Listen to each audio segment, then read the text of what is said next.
تاسو چې د جمعیت علماء اسلام له لورې په ټوله بلوچستان کې نن پر امن شکرډون هړتال دی. تاسو له ټولو سره د جمعیت علماء اسلام پې لخوا نن په ټوله ملک کې د کاربندیز او شټرډون هړتال اعلان شوی دی. په بلوچستان سره نن په چمن کې هم کوم واړه او غټ دوکانونه دي هغه بند ولاړ دي. د جمعیت علماء اسلام پې لخوا نن په چمن ښار کې یو غټ لاریون هم وشو. دغه لاریون د بغرا روډ فضایي اسلام مدرسه د هغه سره ووتې په د چمن پر کوم غټ روډونه یې پر هغه وګرځېدی. دلته اوس دغه وخت په فلسطین چوک باندې پر یو احتجاجي غونډه بدل کړل شو. دغه وخت د جمعیت علماء اسلام کوم ذلیل رهنما مفتي محمد قاسم صاحب سره موجوده ولاړ دي. د دوی سره به پوښتنې وکړو د دوی څه مطالبات دي. بسم الله الرحمن الرحیم. د ټولو څه مخکې ستاسو شکریه. د هغه څه وروسته لکه وتې ته چې در معلومه ده چې پرون زموږ د جمعیت علماء اسلام مرکزي رهنما شیخ مولانا محمد ادریس صاحب شهید شو.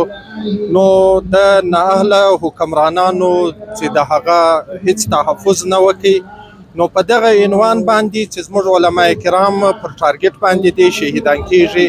نو په دې سلسله کې جمعیت علماء اسلام د مرکزی قائد ملت اسلامیه حضرت مولانا فضل الرحمن صاحب پر کال باندې نن په ټوله پاکستان کې احتجاجي مظاهرې راایستلې دي. او د هغه سره چې په بلوچستان کې د مدارسو سره کم ناروا سلوک روان دی، چې د جمعیت علماء اسلام صوبایي امیر حضرت مولانا عبدالواسع صاحب د شټرډون هړتال کال کړی و. نو په هغه بنیاد باندې نن په ښار کې مکمل ښار شټرډون دی بند دی او احتجاجي مظاهره ده. موږ د حکومت یو وخت دا مطالبه لرو چې زموږ د مدارسو په باب باندې چې په آیین کې په 24 و 27 آییني ترمیم کې چې موږ ته کم تحفظ و مدارسو ته ورکول شوی دی یا کم د آیین چې کومه حصه جوړه شوې ده، نو هغه آیین دی بحاله سي. او د هغه سره د شیخ صاحب قاتلان او په پاکستان کې د علماو ټارګټ کې لینک دی دا د پوری طور پر بد دا اکچو واپس نه واخیستل شو ستاسو عمل څه آینده زموږ کچېرې دا واپس نه واخیستل شو. زموږ آینده لایحه عمل دا دی چې د ټوله بلوچستان څخه ټولې د جمعیت علماء اسلام کارکنان او ټولې مدارس پر 10 تاریخ باندې